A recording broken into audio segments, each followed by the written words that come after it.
Abra comigo a sua Bíblia em Apocalipse capítulo 2. Gente, eu quero começar hoje uma série de mensagens sobre as 7 cartas do Apocalipse, amém?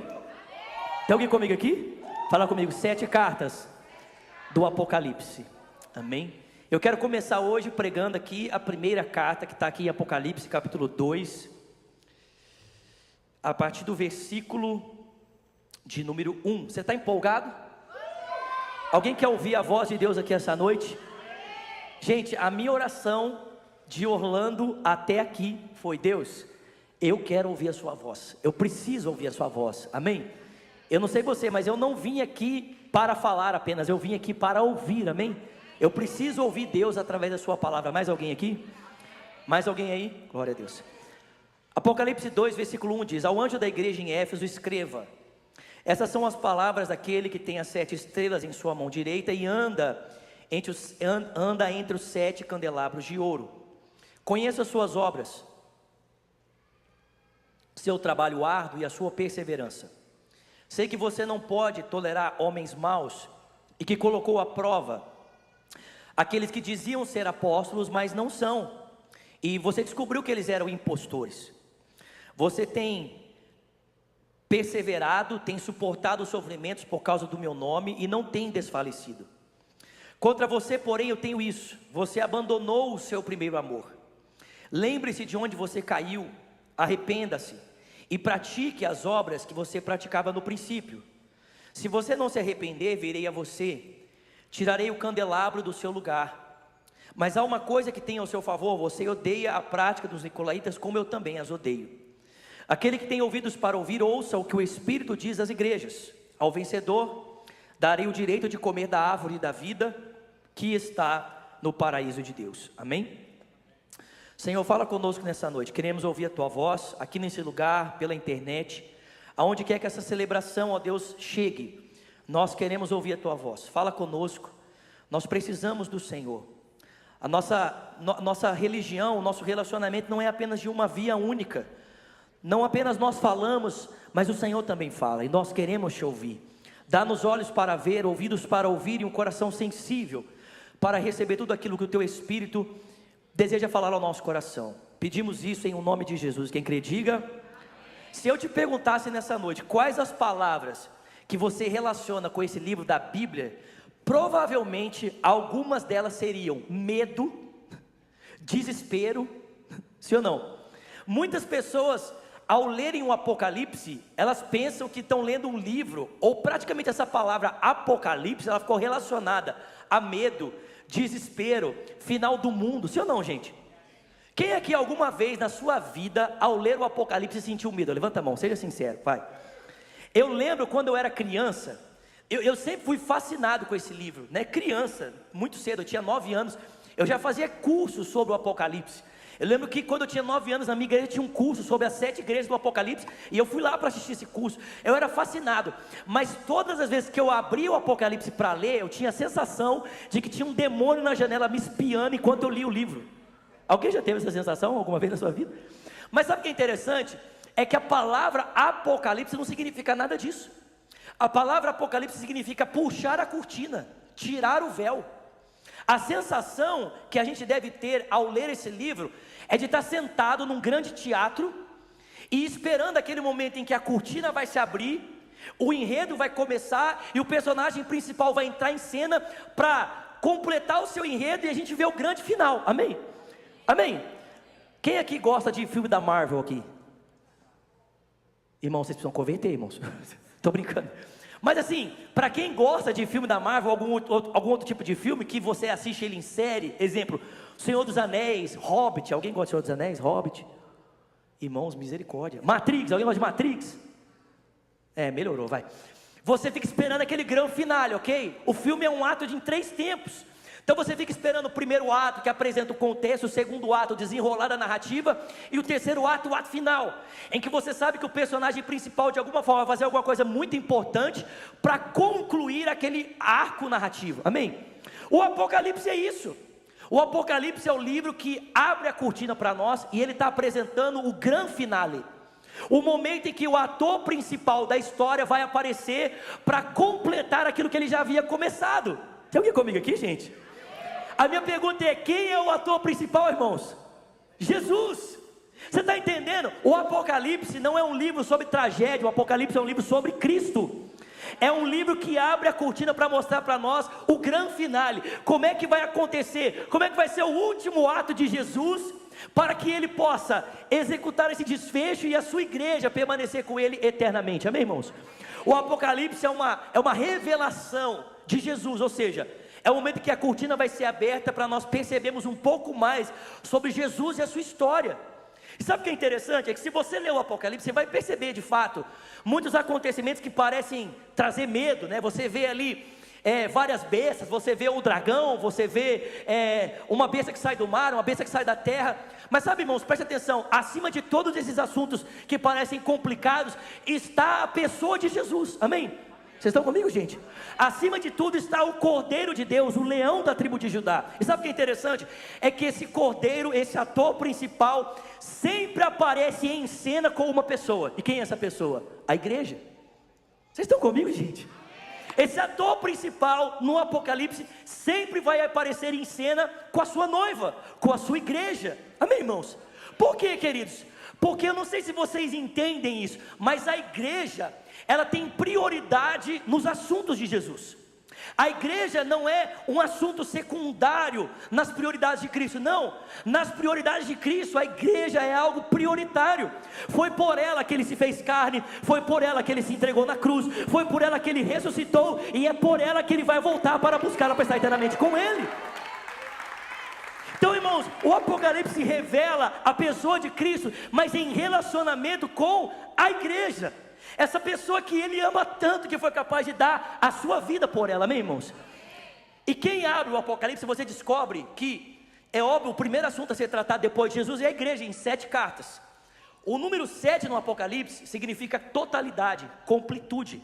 Por que são 7 cartas? Porque preste atenção, 7 significa tudo aquilo que a igreja precisava ouvir naquele tempo, e tudo que a igreja precisa ouvir hoje.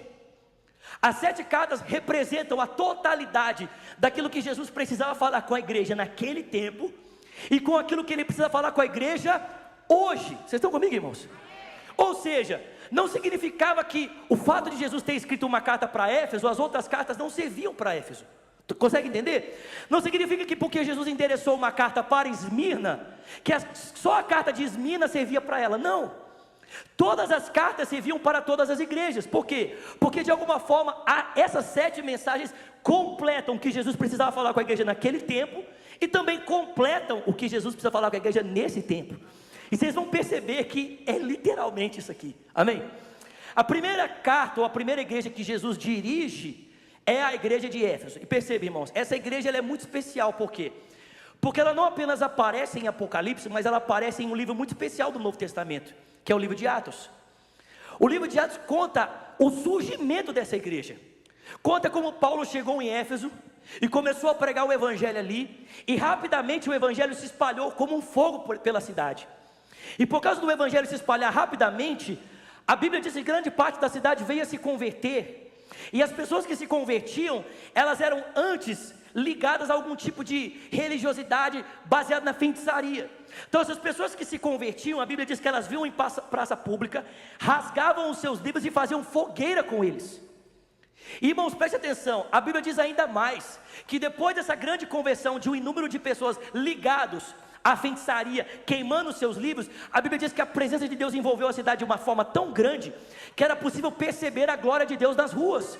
As pessoas, diz o livro de Atos, elas se ajoelhavam em rua pública, confessando os seus pecados e entregando a sua vida para Cristo. Alguém acredita que isso ainda é possível nos dias de hoje? Como isso é possível? Muito simples, quando nós temos uma igreja poderosa.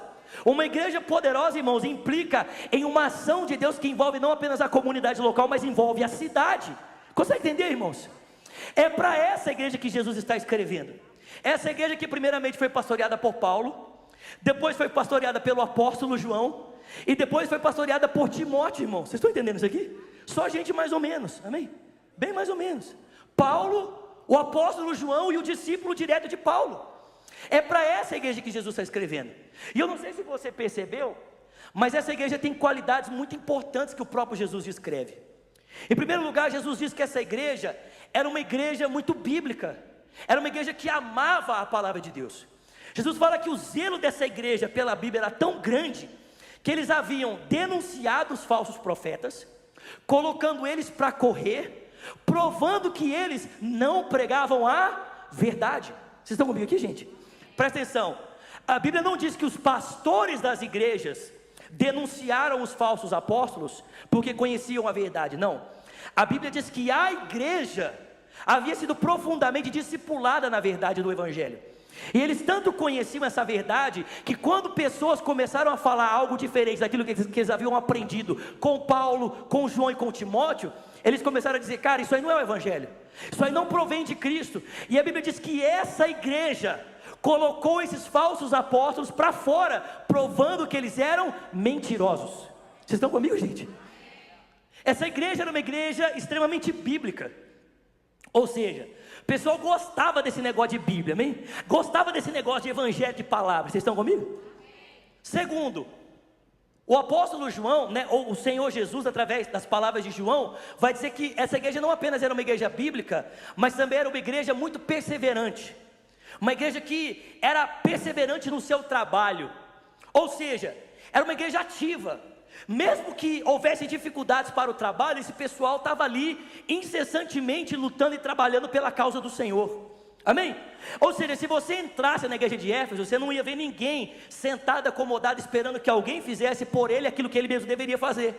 As pessoas trabalhavam, todo mundo arregaçava as mangas, o pessoal tinha interesse pelo serviço voluntário, amém, irmãos? E o pessoal ia para cima, ou seja, os caras eram bíblicos, extremamente ativos no que diz respeito ao serviço da igreja, por causa do seu amor pelo Senhor, mesmo que esse serviço custasse perseverança. E por último, o texto diz que eles não eram apenas bíblicos e não eram apenas perseverantes no trabalho, mas terceiro, o texto diz que eles eram santos. O texto diz que Jesus fala: eu tenho uma coisa contra você, tenho uma coisa a seu favor, que você odeia a doutrina dos nicolaítas, as quais eu também odeio. E é muito difícil entender o que isso significa, mas a maioria dos estudiosos acreditam que esse Nicolau era um diácono que existia na história da igreja, um diácono que existia na igreja antiga, e que se desviou, saiu da igreja e começou a ensinar heresias. E a principal heresia que Nicolau ensinava era a seguinte: não tem problema, não tem nada a ver. Alguém já ouviu isso? Não tem problema, não tem nada a ver. Alguém já ouviu isso aqui? Não tem problema, não tem nada a ver. Viver em pecado? Não tem problema, não tem nada a ver. Viver em prostituição? Não tem problema, tem nada a ver. Viver em lascívia? Tem problema, tem nada a ver. Ficar embriagado? Não tem problema, tem nada a ver. Ganhar dinheiro ilicitamente? Não tem problema, tem nada a ver. Só que a Bíblia diz que essa galera da igreja era santa, irmãos. Eles não aceitavam conviver com o pecado. E quando alguém tentou introduzir na vida deles uma vida que não condizia com a santidade de Cristo, sabe o que eles disseram? Nós vamos ficar com Cristo e não queremos essa vida trivial. Nós vamos ficar com Cristo e não queremos essa vida que de alguma forma negocia os valores cristãos. Os caras eram, vocês estão comigo, gente? Pelo amor de Deus, os caras eram bíblicos, os caras eram ativos, perseverantes, e os caras eram santos. Eu não sei você, mas eu quero fazer parte de uma igreja assim. Mais alguém? Amém, irmãos? O meu sonho, o sonho de Deus para Lagoinha, Miami, é que Lagoinha, Miami seja uma igreja bíblica, seja uma igreja ativa e seja uma igreja santa, amém, irmãos? Imagina as pessoas entrando aqui, aquela confusão, o que é isso? Os irmãos servindo. Aí chega para o irmão e fala assim: irmão, eu estava querendo entender o negócio da Bíblia. Não, pode deixar, vou te explicar aqui. Não é assim, vai lá no Zulato. Não, eu te explico, amém?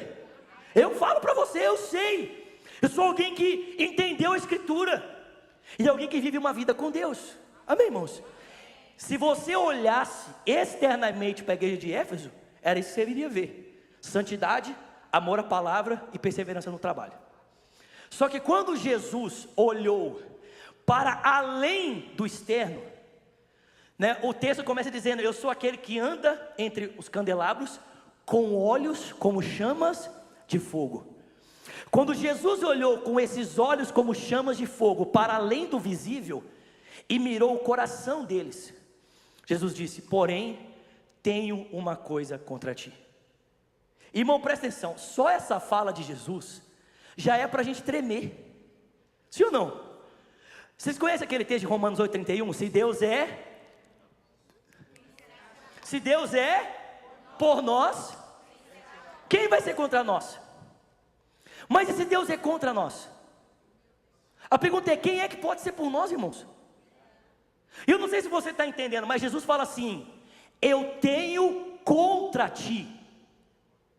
Eu tenho algo que eu estou contrariado a você. Eu tenho algo contra ti. Estão entendendo, irmãos? Em outras palavras, Jesus, em algum aspecto, não estava a favor da igreja, estava contra ela. Não sei se eu já contei essa história para vocês, mas pode não parecer com esse 1,67 m, mas eu já fui um nadador profissional. Os irmãos não acreditaram, amém? Mas é verdade. Eu já fui nadador profissional, competi, provas, né, e tudo mais, com esse 1,67 m. É óbvio que eu não ganhava nada, amém, irmãos? Mas eu competia, amém? É óbvio. Mas olha só, eu lembro que uma vez nós fomos fazer uma viagem, e tinha um menino da minha equipe que ele era muito maior do que eu, o que não era muito difícil, né? E esse menino era muito zombador, era muito zoador, e ele zoava todo mundo, tirava sarro de todo mundo e tal. E aí um dia, ele pegou e tirou sarro da minha mãe. Aí os meninos da equipe começaram, né? Não acredito, zoou sua mãe, gospel aqui. Alguém conhece essa história do gospel aqui? Né? E aí, irmãos, eu inflamado pelas pessoas, parti para cima dele. Só que ele era muito maior do que eu. Sabe o que ele fez? Ele estendeu a mão e me segurou pela testa. E eu fiquei assim, eu vou te... vem aqui. E fiquei assim. Quando ele cansou, sabe o que ele fez? Ele tirou a mão e eu me esborrachei do outro lado. Mas, irmão, você consegue entender que é exatamente isso que essa expressão significa? Tenho, porém, contra ti. É como se Jesus estendesse as mãos, mas não para nos abençoar, mas para nos parar. Eu tenho algo contra ti. E o que é que eu tenho? Presta atenção, irmãos, olha as palavras. Jesus disse, que você abandonou o seu primeiro amor. Presta atenção, não é que você perdeu, não é que você esqueceu, e nem que você deixou. É que você abandonou. Porque presta atenção, você pode esquecer uma coisa involuntariamente, sim ou não? Sim ou não, Camila? Sim. Esqueci, semana retrasada, meu inalador lá no cinema. Foi involuntário, esqueci. Você pode perder uma coisa involuntariamente. Perdi o meu inalador. Você pode, sim ou não, irmãos? Você pode esquecer uma coisa involuntariamente. Mas ninguém abandona algo involuntariamente. Para você abandonar é uma ação intencional e consciente. Você percebe que uma coisa está ficando para trás e ainda assim você continua como se aquilo não tivesse acontecendo. Em outras palavras, irmãos, presta atenção, Jesus estava dizendo assim para essa igreja: eu tenho contra você que você percebeu que o seu amor estava esfriando, mas você continuou vivendo como se nada tivesse acontecendo. Você não estava esquecendo o seu amor, você não estava deixando o seu amor, você não estava perdendo o seu amor, você estava abandonando ele. Era um processo intencional e consciente. Em outras palavras, irmãos, preste atenção. Sabe o que parece para mim? É que essas pessoas passaram a amar mais o que elas faziam do que Jesus. Elas amavam estudar a Bíblia, mas não para conhecer a Ele, mas para combater os falsos apóstolos. Elas amavam trabalhar, mas não por causa de Jesus, mas apenas pela rotina da igreja. E eram santos, não porque isso expressava a sua fidelidade a Ele, mas porque isso era um hábito.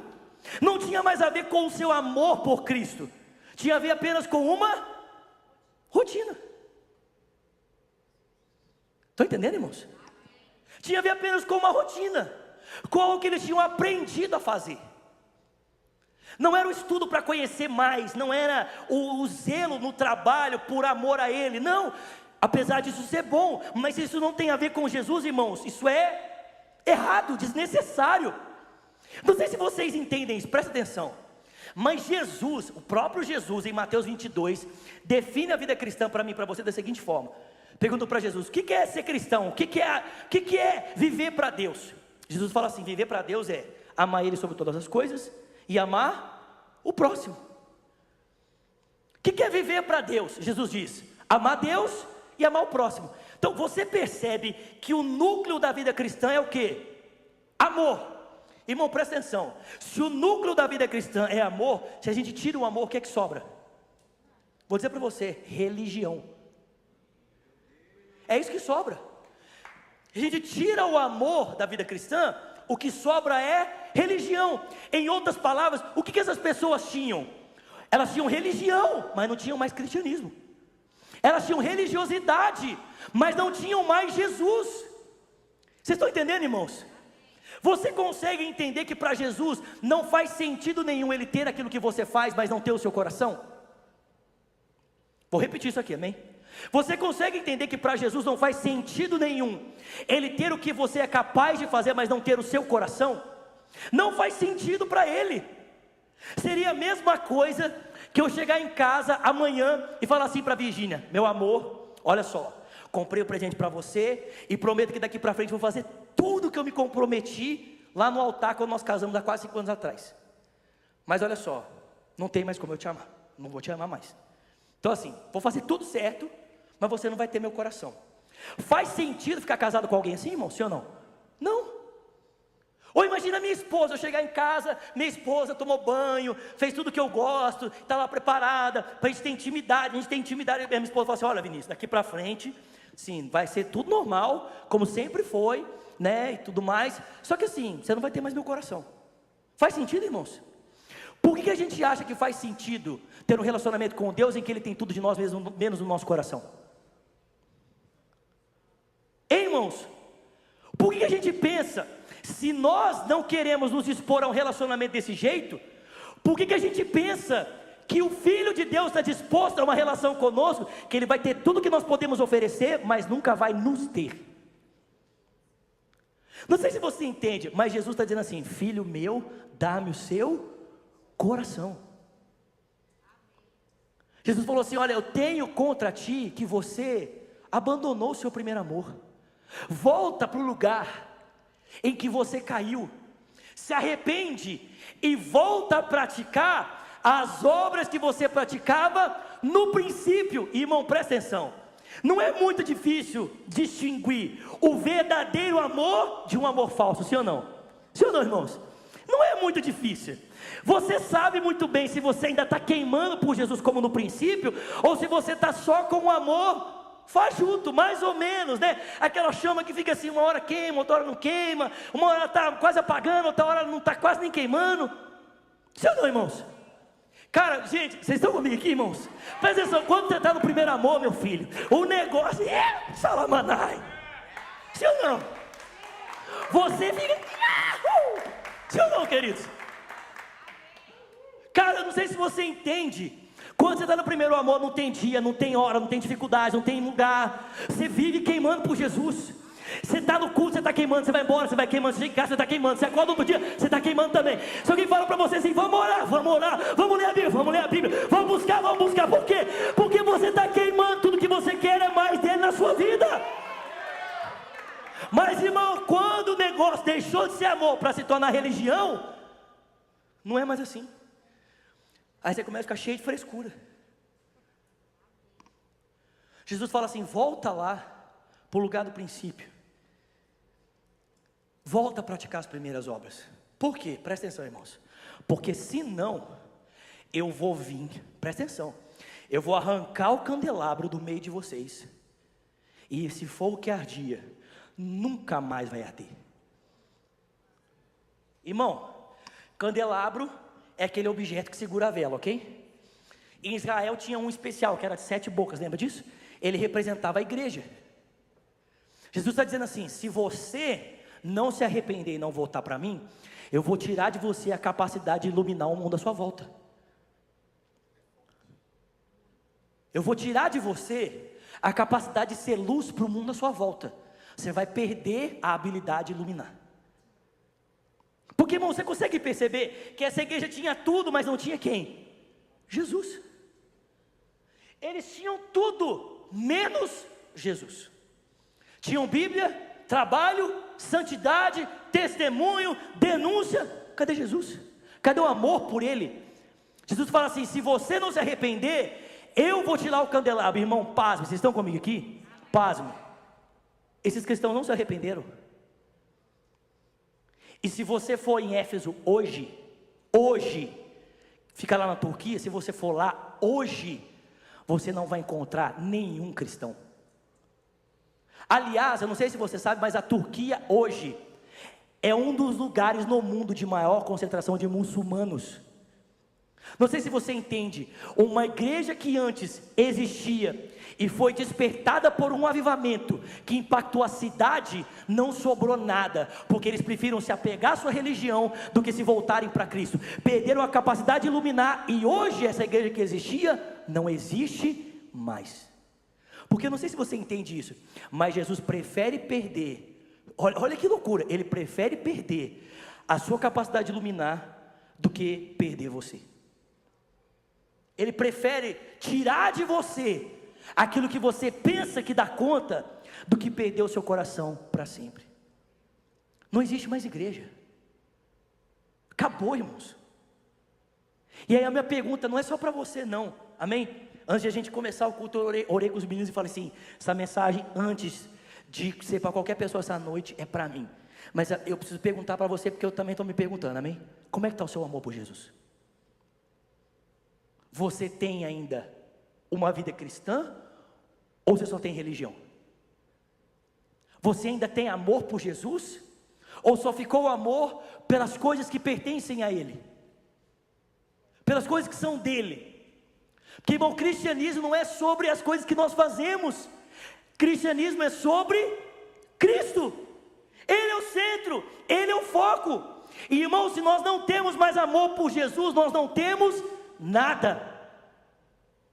E se a gente fica se sustentando, achando que essa capacidade que nós temos de fazer coisa é o suficiente, daqui a pouco Jesus vem e tira isso, e o que vai sobrar? Não vai sobrar nada, porque ou Ele nos tem, ou nós não temos nada. Vocês estão entendendo, irmãos? Volta para o lugar aonde você caiu. Eu te pergunto nessa noite, você sabe aonde você caiu? Seja sincero. Você sabe onde você deixou de ser o zulado que você era? Você sabe onde você deixou de ser? Fala o seu nome. Fala. O Isaac, a Camila, o paizão.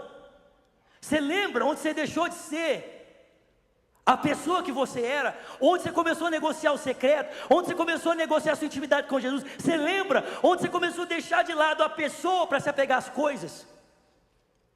Jesus está dizendo, volta para lá, volta lá, se arrepende, volta a praticar o que você praticava no princípio. Irmão, presta atenção, Jesus estava muito mais feliz quando Ele andava de mão dada com você, do que aquilo que você está oferecendo para Ele hoje. Ele estava muito mais satisfeito em ter você, do que ter o que você pode fazer. Vocês estão comigo, irmãos? Eu não sei você, talvez você fale assim, Zulato, como é que eu volto para esse lugar? Como é que eu posso acender o fogo de novo? Como é que eu posso voltar a queimar como eu queimava antes? Para onde que eu vou? Que lugar é esse? Irmão, presta atenção. Sabe qual é esse lugar que nós precisamos voltar para termos a chama acesa de novo? Sabe qual é esse lugar? É a cruz. Porque, irmão, presta atenção. Onde é que o nosso amor por Jesus foi aceso, se não diante da cruz?